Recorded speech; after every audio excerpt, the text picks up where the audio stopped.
আসসালামু আলাইকুম ওয়া রাহমাতুল্লাহি ওয়া বারাকাতুহু। তো দেখো আসছে কিনা।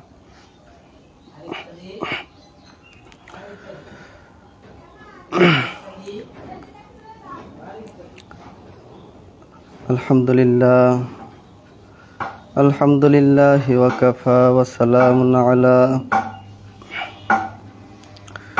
ইবাদিহিল্লাযীনা ইসতাফা।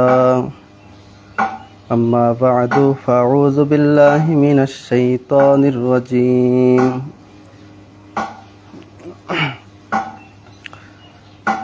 بسم الله الرحمن الرحيم.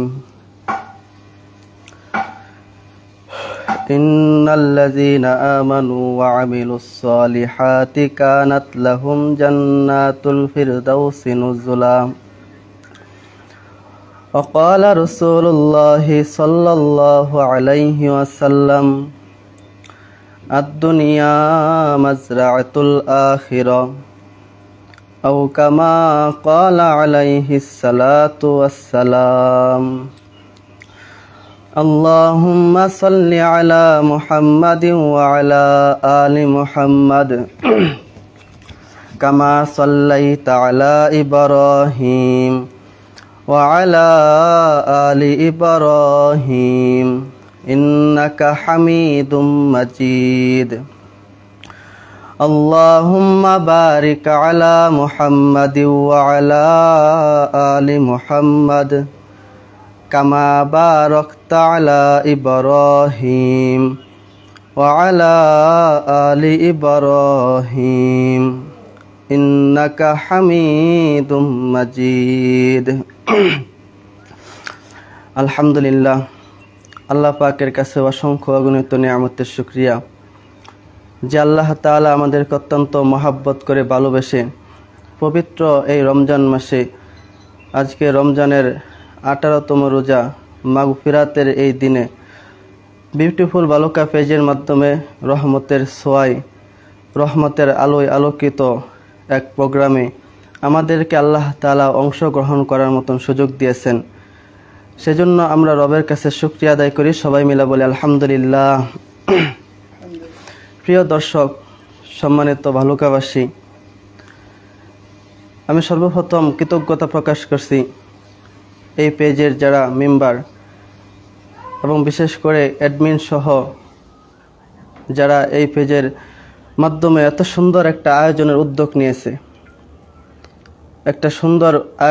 নিয়েছে, এই পেজের মধ্যে শুধু বালুকাবাসী যুক্ত নয়, বালুকার বহির্গত অনেক মানুষ রয়েছে। বিশেষ করে যারা প্রবাসী, বালুকার সংবাদগুলো তাদের জন্য জানা অত্যন্ত সহজ হয়েছে এই পেজের মাধ্যমে। ঠিক তেমনি বালুকার যারা আলেম ওলামা রয়েছে তাদেরকে কোনো এক মঞ্চে একসাথে করা, একত্রিত করে আমাদের আলোচনা শোনা সম্ভব নয়, কিন্তু এই পেজের মাধ্যমে প্রতিদিন নিয়মিত সেই আলোচনা আপনাদের সামনে দেওয়া হচ্ছে। এটা সুন্দর একটা আয়োজন। এজন্য এই উদ্যোগ যারা নিয়েছে আমি সর্বপ্রথম তাদের কৃতজ্ঞতা প্রকাশ করছি। এবং যারা এই মুহূর্তে লাইভে আপনারা অংশগ্রহণ করেছেন, আমার কথা যারা আপনারা শুনতে পাচ্ছেন, আপনাদেরকে অসংখ্য ধন্যবাদ, মুবারকবাদ। আল্লাহ তাআলা আপনাদেরকে নেক হায়াত দান করুক। তো আমাকে যে বিষয়ে কিছু কথাবার্তা বলার জন্য বলা হয়েছে সেটা হলো ইমানের গুরুত্ব ও ফজিলত। যেহেতু মাসটা রমজান মাস, রমজানের দু একটা কথা না বললেই নয়। রমজান সম্পর্কে দু একটা কথা বলেই আমি তারপরে ইমানের গুরুত্বর দিকে যাব। এই মাস অত্যন্ত দামি এক মাস, চমৎকার এক মাস। আল্লাহ তাআলা এই মাস উম্মতি মুহাম্মাদীকে হাদিয়া হিসেবে, উপঢৌকন হিসেবে দিয়েছেন। অন্যান্য সব মাস থেকে এই মাসটা হলো আলাদা, দামি এক মাস। বান্দা যতই গুনাহ করুক, তারপরে এই একটা মাস যদি সঠিক মতো ইবাদত করে, তবু ওই বান্দাটা আল্লাহ তাআলার কাছে শ্রেষ্ঠ হয়ে যাবে। সুবহানাল্লাহ। শুধু তাই নয়, এই উম্মতের হায়াত হলো একেবারেই সীমিত। অল্প হায়াত দিয়ে আল্লাহ তাআলা পাঠাইছেন, গড়ে 60 বছর হায়াত। এই উম্মত যাতে নৈরাশ না হয়, এজন্য আল্লাহ তাআলা এই উম্মতকে বিশেষ বিশেষ কিছু সময় দিয়েছেন, ইবাদত করার মতন কিছু সুযোগ দিয়েছেন, কিছু সিজন দিয়েছেন। যেমন ফলের কিছু মৌসুম থাকে, ঠিক তেমনিভাবে যারা ব্যবসা করে ব্যবসায়ীদের ব্যবসার কিছু সিজন থাকে, মৌসুম থাকে, যে সময় তারা ব্যবসা করলে অনেক লাভবান হয়। ঠিক তেমনিভাবে যারা মুমিন বান্দা, আল্লাহ তাআলা মুমিন বান্দাকে এই রমজান মাস নামক এক বড় হাদিয়া দিয়েছেন, উপঢৌকন দিয়েছেন। যদি বান্দা এই রমজান মাসেও যদি ঠিকমতো ইবাদত করতে পারে, তাহলে ওই বান্দা আল্লাহ তাআলার কাছে শ্রেষ্ঠ মাকামের বান্দা হয়ে যাবে। সুবহানাল্লাহ, এত দামি এক মাস।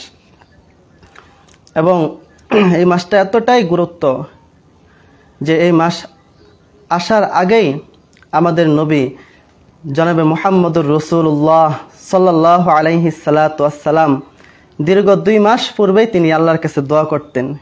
কি দোয়া?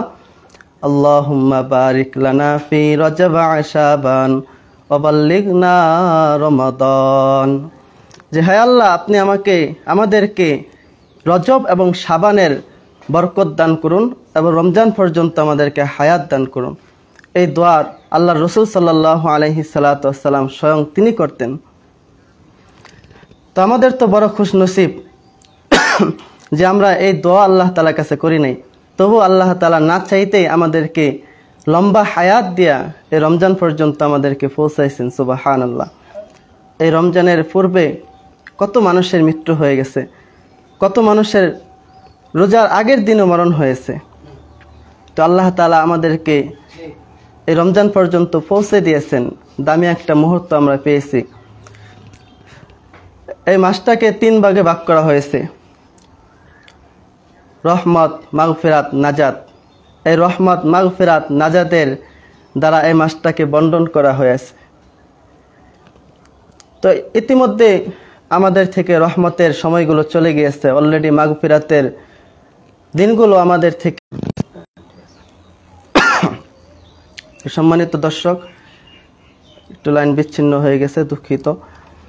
তো যে কথাটা বলতেছিলাম যে এই রমজান মাস পাওয়ার পরও তারা ইবাদত করতে পারে না, তাদের ব্যাপারের জন্য রয়েছে ফেরেশতাদের বদদোয়া, সমস্ত মাখলুকের বদদোয়া, যাদের ব্যাপারে স্বয়ং আল্লাহর রাসূল সাল্লাল্লাহু আলাইহি সাল্লাতু ওয়াসসালাম বদদোয়া করেছেন। আল্লাহর রাসূল সাল্লাল্লাহু আলাইহি সাল্লাতু ওয়াসসালাম যখন মিম্বারের উপর পা রাখতেছিলেন, তখন জিবরাইল আমিন আয়েশা বলে, ওগো আল্লাহর রাসূল, ধ্বংস হোক ওই সমস্ত ব্যক্তি যারা রমজান মাস পেয়েছে, রমজান মাস পাওয়ার পরও তারা তাদের গুনাহকে মাফ করাইতে পারে নাই। নবীজি বলেন আমিন। যে নবী কখনো উম্মতের জন্য বদদোয়া করেন নাই, সেই নবীজিও এই রমজান মাস পাওয়ার পরও যারা ইবাদত করতে পারে নাই, যারা তাদের গুনাহকে মাফ করাইতে পারে নাই, স্বয়ং সেই নবীজিও এই উম্মতের জন্য ফেরেশতা যখন বলছে, বদদোয়া দিয়েছে, তখন নবীজি আমিন বলেছে। এজন্য আমরা যেন নবীজির সেই আমিনের অন্তর্ভুক্ত না হয়ে যাই, আমরা যেন ফেরেশতাদের বদদোয়ার অন্তর্ভুক্ত না হয়ে যাই, আমরা যেন সমস্ত মাখলুকের বদদোয়ার অন্তর্ভুক্ত না হয়ে যাই। এজন্য আমরা একটা রমজান মাস, এই রমজান মাসকে আমরা কদর করব ইনশাআল্লাহ। প্রিয় হাজিরিন, এখন আসি যে বিষয়টি আপনাদের সামনে আজকে আমার আলোচ্য বিষয়, সেটা হলো ঈমান। ঈমান অত্যন্ত গুরুত্বপূর্ণ এক বিষয়। সেটা বোঝার আগে, তার আগে 2-1টা কথা আপনাদের সামনে বলা। দেখেন, আমাদের মালিক আল্লাহ তাআলা আমাদেরকে কত কত নিয়ামত দিয়েছেন, অসংখ্য অগণিত নিয়ামত আমাদের মালিক আল্লাহ তাআলা দিয়েছেন আমাদেরকে। আমাদের এই বালুকাতে যদি আপনি খুঁজেন, দেখবেন হাজারো মানুষের ভিড়ে এমন মানুষ আছে যে মানুষের 2টা চক্ষু নাই। হাজারো মানুষের ভিড়ে এমন মানুষ আছে যেই মানুষের 2টা পা নাই। হাজারো মানুষের ভিড়ে এমন মানুষ আছে যেই মানুষের জবান আছে কিন্তু কথা বলতে জানে না। এমন অসংখ্য অগণিত মানুষ আছে। কিন্তু আমাদের মালিক আল্লাহ তাআলা আমাদেরকে এরকম নিয়ামত থেকে বঞ্চিত করেন নাই। আমাদের মালিক আল্লাহ তাআলা আমাদেরকে অসংখ্য অগণিত নিয়ামত দান করেছেন। সুবহানাল্লাহ। এই মানুষটা জন্মসূত্রে আমাদের ডান কানে আজান আর বাম কানে ইকামত হয়েছে। জন্মসূত্রেই আমরা সেই ঈমানের অধিকারী আমরা হয়েছি, এবং কি আমাদেরকে এমন এক জায়গায় জন্ম দিয়েছে যে আমাদের জন্মসূত্রে আমাদের বাপ মুসলমান, দাদা মুসলমান, এবং কি এমন এক মাটিতে আমাদের জন্ম হয়েছে যেই মাটিটা ঈমানদারের জন্য বড় খাঁটি। এমন এক মাটিতে আমাদের জন্ম হয়েছে। আল্লাহ তাআলা আমাদেরকে এমন এমন নিয়ামত থেকে বঞ্চিত করেন নাই। পৃথিবীর সবচেয়ে দামি নিয়ামত আল্লাহ তাআলা আমাদেরকে দিয়েছেন, এই ইমানই নিয়ামত। তো একজন মানুষের ভিতরে যখন ইমান ঢুকে যায়, ওই মানুষটা আল্লাহ তাআলার কাছে কত দামি হয়। নবীজি বলেন, মান ক্বালা লা ইলাহা ইল্লাল্লাহু মুমিনান বিকলবিহি দাখালাল জান্নাহ। যে ব্যক্তি লা ইলাহা ইল্লাল্লাহ বলল, একজন সর্বনিম্ন মুমিন, যে তাকেও পুরস্কার হিসাবে এমন জান্নাত দেওয়া হবে যে জান্নাতটা হবে এ দুনিয়ার 10 দুনিয়ার সমপরিমাণ বড়। সুবহানাল্লাহ, আওয়াজ করতে না, এত বড় জান্নাত দিবে, আওয়াজ করতে না। তো সম্মানিত উপস্থিতি, প্রিয় ভালুকাবাসী, আমাদের মালিক আল্লাহ তাআলা এমন দামি এক নিয়ামত আমাদেরকে দিয়েছেন যে আমরা ঈমান প্রাপ্ত হয়েছি, ঈমানের অধিকারী হয়েছি। আমরা ঈমান থেকে আল্লাহ তাআলা আমাদেরকে বঞ্চিত করেন নাই। একজন মানুষ যখন ঈমান আনে, সে যখন রাস্তা দিয়ে হাইটা যায়, সেটাও আল্লাহ তাআলার কাছে দামি হয়ে যায়। সে যখন কথা বলে, সেটাও আল্লাহ তাআলার কাছে দামি হয়ে যায়। সে যখন খাবার খায়, সেটাও আল্লাহ তাআলার কাছে দামি হয়ে যায়। সে যখন মানুষকে কোনো কিছু দান করে, সদকা করে, সেটাও আল্লাহ তাআলার কাছে দামি হয়ে যায়। সে যখন জিকির করে, সেটাও আল্লাহ তাআলার কাছে দামি হয়ে যায়। একজন মানুষ ঈমান আনার পর তার প্রত্যেকটা কাজ আল্লাহ তাআলার কাছে শ্রেষ্ঠ হয়ে যায়। সুবহানাল্লাহ, প্রত্যেকটা কাজ আল্লাহ তাআলার কাছে দামি হয়ে যায়। আর পক্ষান্তরে যার ভিতরে ঈমান নাই, সে যত ভালো কাজই করুক না কেন, ওই ভালো কাজের তার এক বিন্দু পরিমাণ দাম আল্লাহ তাআলার কাছে নাই। ওই ভালো কাজের কোনো মূল্যায়ন আল্লাহ তাআলার কাছে নাই যদি ঈমান না থাকে। আমাদের মালিক আল্লাহ তাআলা সেই দৌলতে ঈমান আমাদেরকে দিয়েছেন, ঈমান থেকে আমাদেরকে বঞ্চিত করেন নাই। যে জন্মসূত্রেই আমরা সেই ঈমান পেয়েছি।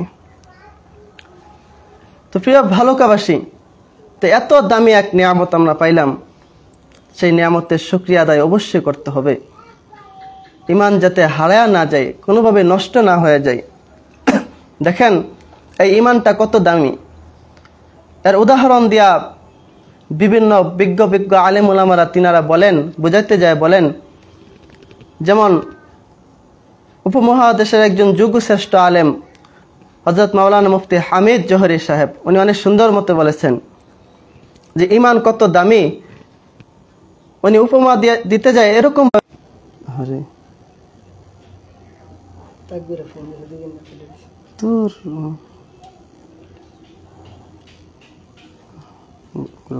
চলতেছে।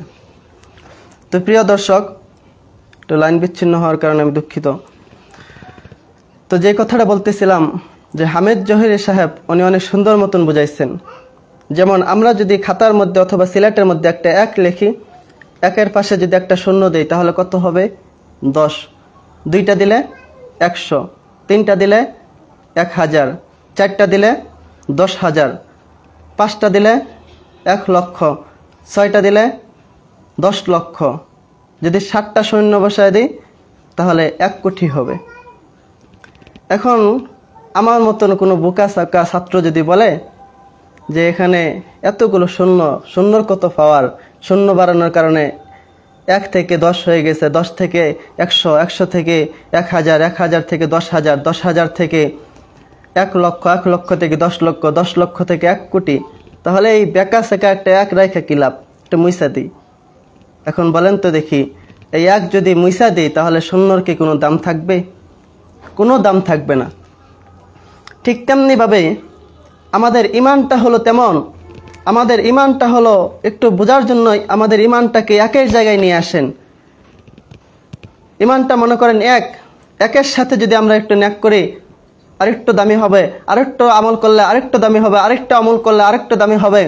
এই 1-এর সাথে যদি আমরা মানুষকে একটু দান সদকা করি, আমরা আরেকটু আল্লাহ তাআলার কাছে দামি হব। এই রমজান মাসে মানুষের সাথে ভালো ব্যবহার করি, আরেকটু দামি হব। এই রমজান মাসে একজন মানুষকে ইফতার খাওয়ালাম, আমরা আরেকটু দামি হব। এই রমজান মাসে আমরা দান সদকা করলাম, আমরা আরেকটু দামি হব। নামাজ পড়লাম, রোজা রাখলাম, আমরা আরো দামি হব। এটাই হলো ঈমান।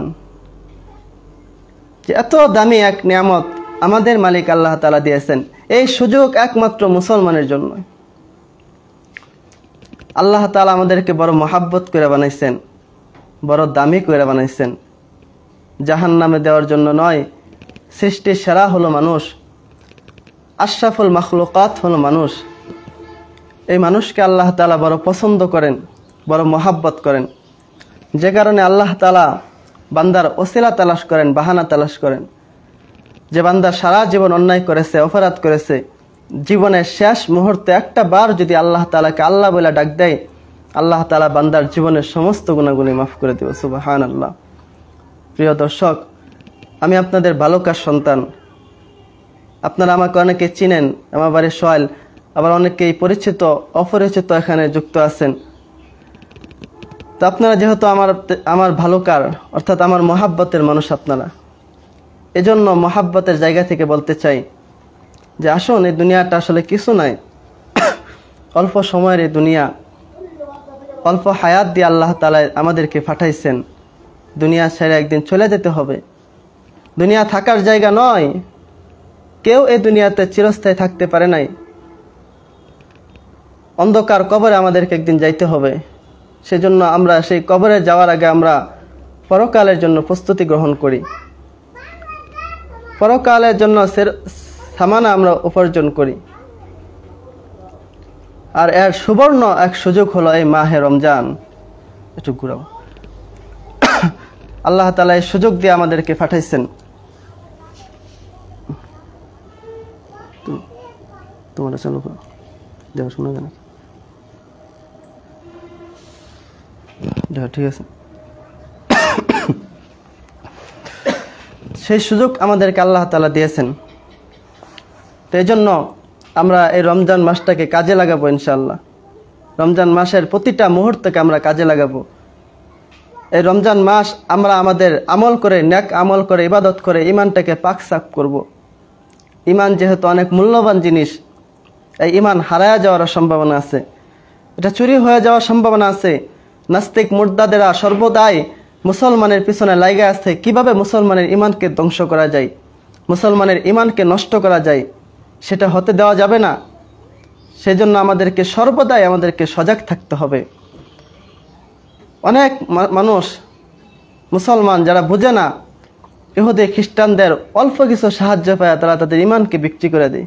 বিশেষ করে উপজাতি যারা বর্ডারের কাছে যাদের বাড়ি, এই সমস্ত মানুষগুলো একটা টিউবওয়েলের বিনিময়ে, একটা বাড়ির বিনিময়ে, একটা পাকঘরের বিনিময়ে, একটা বাথরুমের বিনিময়ে ইমান বিক্রি করে দেয়। নাউজুবিল্লাহ। কারণ এই যে আমরা ইমানের মূল্য আমরা বুঝি নাই। ইমান কত দামি জিনিস, কত মূল্যবান জিনিস, এটা আমাদেরকে আগে বুঝতে হবে যে ইমান কত দামি জিনিস। কত বাজে? এটা আমাদেরকে বুঝতে হবে। এজন্য সময় শেষের দিকে আমি কথার ইতি টানছি। প্রিয় দর্শক, তার আগে আমি আরো দু একটা কথা আপনাদেরকে বলতে চাই। আপনারা জানেন যে এই মুসলমান হওয়ার কারণে আজকে ফিলিস্তিনের মানুষ, তাদের উপর কত রকম নির্যাতন করা হচ্ছে। তাদের কোনো দোষ নাই, কোনো অন্যায় নাই, একমাত্র অপরাধ একটাই, তারা মুসলমান। এমন কোনো কঠিন পরীক্ষা আল্লাহ তাআলা আমাদের কাছ থেকে নেন নাই।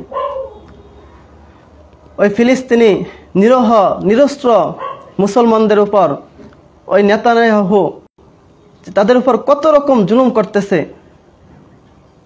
ওই নরগত নরপশু, ওই হিংস্র জানোয়ার মুসলমানদের রক্ত পিপাসু নেতানিয়াহু গতকাল যে মুসলমানের উপর যে অতর্কিত হামলা করেছে, যে হামলায় শত শত মুসলমান শহীদ হয়েছে, যাদের অধিকাংশই নারী ও শিশু।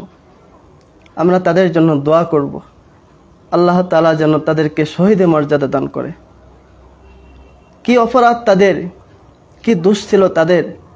অপরাধ শুধু একটাই, যে তারা কেন মুসলমান, কেন তারা দাবি করে ইমানদার। এই অপরাধের কারণে তাদের উপর এত অন্যায় করা হয়েছে।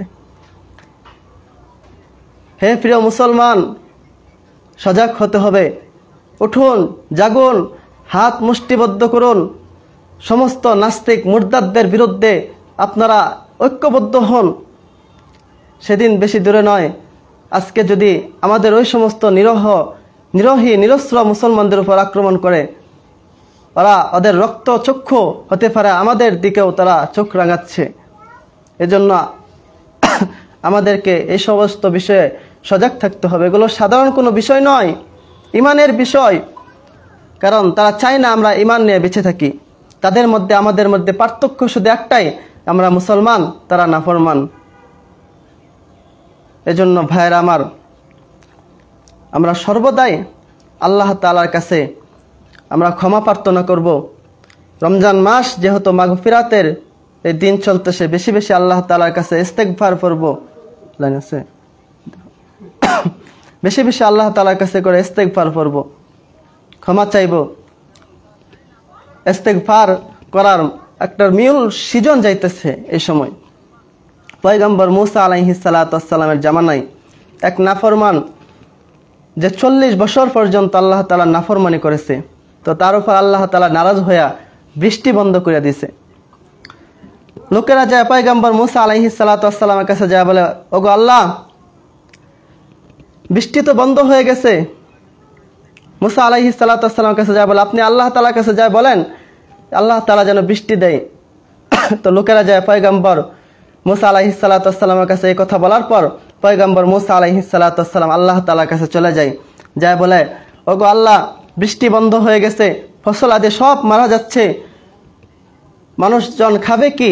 আপনি দয়া করে বৃষ্টি দিয়া দেন। তো আল্লাহ তাআলা বলেন, ও পয়গম্বর মুসা, তোমার এই মজমার মধ্যে, এই কওমের মধ্যে এমন একজন ব্যক্তি রয়েছে যে 40 বছর পর্যন্ত আমি আল্লাহ তাআলা নাফরমানি করেছে, আমি আল্লাহ তাআলা তার উপর নারাজ হয়ে বৃষ্টি বন্ধ করে দিছি। তুমি যাও একটা উঁচু জায়গায় দাঁড়ায় এলান করো, সে যাতে করে এখান থেকে চলে যায়, যদি এখান থেকে চলে যায় আমি আল্লাহ তাআলা বৃষ্টি দিব। তো পয়গম্বর মুসা আলাইহিস সালাতু ওয়াস সালাম উঁচু জায়গায় দাঁড়ায় এলান করতেছে যে, কে রে নাফরমান বান্দা, তোর কারণে আল্লাহ তাআলা বৃষ্টি বন্ধ করে দিয়েছে, 40 বছর যাবত আল্লাহ তাআলা নাফরমানি করস, যা এখান থেকে চলে যা। তো এমন সময় ওই আল্লাহর বান্দা তার গুনার জন্য অনুতপ্ত হয়েছে, লজ্জিত হয়েছে, মাথাটা নিচের দিকে দিয়া বলে, ওগো আল্লাহ, তুমি যদি তোমার এই জমিন থেকে আমাকে তাড়ায় দাও, আমি কোথায় যাব, কার কাছে যায় দাঁড়াবো? ওগো আল্লাহ, ওগো আল্লাহ, তুমি আমাকে ক্ষমা করে দাও। এই কথাটা বলতে দেরি আসমান থেকে জর্জর করে বৃষ্টি পড়তে দেরি হয় নাই। সুবহানাল্লাহ।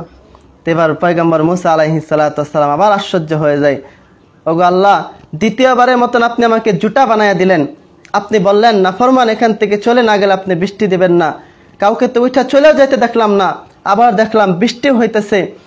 তবে আল্লাহ তাআলা বলেন, ও পয়গম্বর, আমি আল্লাহ তাআলা গাফফার, আমি আল্লাহ তাআলা রহমান, আমি আল্লাহ তাআলা রহিম, আমি আল্লাহ তাআলা সাত্তার, আমি আল্লাহ তাআলা কারিম, আমি আল্লাহ তাআলা খালেক। ওই বান্দাটা যখন আমি আল্লাহ তাআলার কাছে তার গুনার জন্য অনুতপ্ত হয়েছে, লজ্জিত হইয়া সে মাথাটা নিচের দিকে দিয়া গাফফার নাম ধরে ডাক দিছে, আমি আল্লাহ তাআলা তাকে ক্ষমা না করে পারি নাই। সুবহানাল্লাহ। কত বাজে? তো প্রিয় দর্শক, এই জন্য আসেন আমরা এই মুহূর্তে আল্লাহ তাআলার কাছে ইস্তেগফার করি, ইস্তেগফার করে আল্লাহ তাআলার কাছে ক্ষমা চাই। আল্লাহ তাআলার কাছ থেকে ক্ষমা নেওয়ার ইস্তেগফার ব্যতিরেকে আর ভিন্ন কোনো মাধ্যম নাই। একমাত্র ক্ষমার সবচেয়ে বড় মাধ্যম হলো ইস্তেগফার। আমরা যদি আমাদের মালিক আল্লাহ তাআলার কাছে ওই ইস্তেগফার করে ক্ষমা চাইতে পারি, অবশ্যই আল্লাহ তাআলা আমাদেরকে ক্ষমা করবেন। এজন্য আমাদেরকে চাওয়ার মতন চাইতে হবে, ইস্তেগফার করার মতন করতে হবে। বান্দা যতই পাপ করুক না কেন, বান্দা যখন তার পাপের জন্য অনুতপ্ত লজ্জিত হয়ে সে আল্লাহ তাআলার কাছে ক্ষমা চায়, আল্লাহ তাআলা ওই নাফরমানের প্রতি আল্লাহ তাআলা এত খুশি হয় যে মরুভূমিতে একটা উট হারা যাওয়ার পর ওই উটের মালিক উটটাকে খুঁজে পাওয়ার পর সে যতটা খুশি হয়, তার চাইতে 100 গুণ বেশি খুশি হয় আপনার আমার রব আল্লাহ তাআলা। সুবহানাল্লাহ। এজন্য এই রমজান মাস হোক আমাদের মাগফিরাতের মাস, এই রমজান মাস হোক আমাদের ঈমানকে পরিষ্কার করার মাস, এই রমজান মাস হোক আমাদের অহংকার মুক্ত করার মাস, এই রমজান মাস হোক আমাদের দান সদকা করার মাস, এই রমজান মাস হোক আমাদের পরস্পর বন্ধন সুন্দর করার মাস, এই রমজান মাস হোক আমাদের পরস্পর ঐক্যবদ্ধ থাকার মাস। এই রমজান মাস হোক, আমরা পরস্পর যেন মিলেমিশে ভালোবাসা, হৃদ্যতা, মহাব্বতের সাথে চলতে পারি সেই মাস। এই রমজান মাস হোক পুরা রমজান ব্যাপী আমাদের আনন্দের মাস, এবং এই রমজান মাস হোক বিশ্ব নিরহ নিরস্ত্র যে সমস্ত মুসলমানদের উপর জুলুম করা হচ্ছে তাদের জন্য দোয়া এবং মাগফিরাতের মাস। প্রিয় দর্শক, আমরা আমাদের প্রতিটা মোনাজাতে ফিলিস্তিনের ভাই বোনদেরকে রাখবো। প্রতিটা মোনাজাতে আমরা আমাদের মাজলুম মুসলমান ভাই বোনদেরকে রাখবো, এবং ওই সমস্ত নাফরমান আল্লাহ তাআলা যেন তাদেরকে ধ্বংস করে দেয় সেই দোয়া আমরা করব।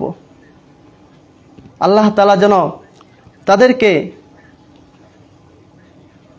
ধ্বংস করে দেয় সেই দোয়া আমরা আল্লাহ তাআলার কাছে করব, এবং নিরহ নিরস্ত্র মুসলমানদেরকে যেন আল্লাহ তাআলা সহযোগিতা করে সেই দোয়া আল্লাহ তাআলার কাছে আমরা করব। প্রিয় ভাইরা, এই মুহূর্তে আমি আপনাদের সামনে মুনাজাত করব। আপনারা সবাই একটু দুরূদ শরীফ পড়েন, ইস্তেগফার পড়েন। ইনশাআল্লাহ মুনাজাতে আমরা আমাদের বালুকাবাসী সবার জন্য মুনাজাত করব, এবং যারা প্রবাসী তাদের জন্য দোয়া করব, এবং যারা এখানে যুক্ত কিংবা বাইরে আছেন আমরা সবার জন্য যাতে মুনাজাতে অংশগ্রহণ করব ইনশাআল্লাহ। আস্তাগফিরুল্লাহ রাব্বি মিন কুল্লি যামবি ওয়া আতুবু ইলাইহি। সাল্লাল্লাহু কত বলতে বেজে দিন ইফতারের আর বেশি সময় নাই, অল্প সময়। আমার কথাবার্তার মধ্যে কোনো ভুল ত্রুটি হয়ে থাকলে আপনারা ক্ষমা দৃষ্টিতে দেখবেন। আমি আপনাদের বালুকার সন্তান। আমার বাড়ি বালুকা পশ্চিমে সোয়াইন। আপনারা হয়তো অনেকে চিনেন কিংবা চিনেন না। যারা চিনেন কিংবা চিনেন না, আমি সবার কাছে দোয়া চাই। সবাই ভালুকার মানুষ, আমার ভালোবাসার মানুষ। আমরা যেন সবাই মিলেমিশে ঐক্যবদ্ধভাবে থাকতে পারি সেই দোয়া এবং সেই কামনা আমি আপনাদের কাছে করি। এজন্য আমরাও এখন এই মুহূর্তে আমি সবার কাছে দোয়া করব, দোয়া চাইব, এবং সবাই মিলা আল্লাহ তাআলার কাছে দোয়া করব। রব্বানা আতিনা ফিদ দুনিয়া হাসানাতাও ওয়া ফিল আখিরাতি হাসানা ওয়া কিনা আযাবান নার। রব্বিরহামহুমা কামা রব্বায়ানিস সগীরা। রব্বানা হাব লানা মিন আজওয়াজিনা ওয়া যুররিয়্যাতিনা কুররাতা আ'য়ুনিন ওয়াজআলনা লিল মুত্তাকিনা ইমামা। রব্বিরহামহুমা কামা রব্বায়ানিস সগীরা। রব্বুল আলামিন, পবিত্র এই রমজান মাসে আয় আল্লাহ মাগফিরাতের এই দিনে আল্লাহ রব্বুল আলামিন রমজানের আজকে 18তম রোজা আল্লাহ বিউটিফুল বালুকা পেজের মাধ্যমে আয় আল্লাহ বালুকার অসংখ্য মানুষ এই মুনাজাতের মধ্যে অংশগ্রহণ করেছে। আয় আল্লাহ আমার সামনে অনেকে মুনাজাতে অংশগ্রহণ করেছে আল্লাহ, তোমার কাছে আমি ফরিয়াদ জানাচ্ছি আল্লাহ, আমরা যারা তোমার কাছে হাত উঠাইছি দয়া করে মায়া করে আপনি আমাদের জিন্দেগির সমস্ত গুনাহগুলি মাফ করিয়া দেন রব্বুল আলামিন। আল্লাহ আপনি আমাদের জিন্দেগির সমস্ত গুনাহগুলি মাফ করিয়া দেন আল্লাহ। জীবনে কত গুনাহ করেছি, জানা অজানা, সগীরা কবিরা, জাহেরি বাতিনি, ইচ্ছায় অনিচ্ছায়। জীবনের সমস্ত গুনাহ হইতে তোমার কাছে মাফ চাইতেছি, তওবা করিতেছি গো আল্লাহ। তুমি যদি আমাদেরকে মাফ না করো আমরা কোথায় যাব, কার কাছে যায় দাঁড়াবো গো আল্লাহ। তুমি ছাড়া আমাদের আর কোনো মাবুদ নাই, তুমি ছাড়া আমাদের আর কোনো দাঁড়ানোর জায়গা নাই গো আল্লাহ। রব্বুল আলামিন দয়া করিয়া মায়া করিয়া আপনি আমাদের জিন্দেগির সমস্ত গুনাহগুলি মাফ করিয়া দিন রব্বুল আলামিন। আল্লাহ পুরা রমজান মাস ব্যাপী রব্বুল আলামিন বিউটিফুল বালুকা পেজের মাধ্যমে এত সুন্দর আয়োজন যারা করেছে আপনি তাদের সবাইকে মাফ করে দেন। আয় আল্লাহ আপনি তাদেরকে ইসলামের জন্য কবুল করে নেন। আর রব্বুল আলামিন তাদের ওসিলায় এই পেজের মাধ্যমে আর রব্বুল আলামিন দিনের কাজগুলো করার তৌফিক দান করুন আল্লাহ।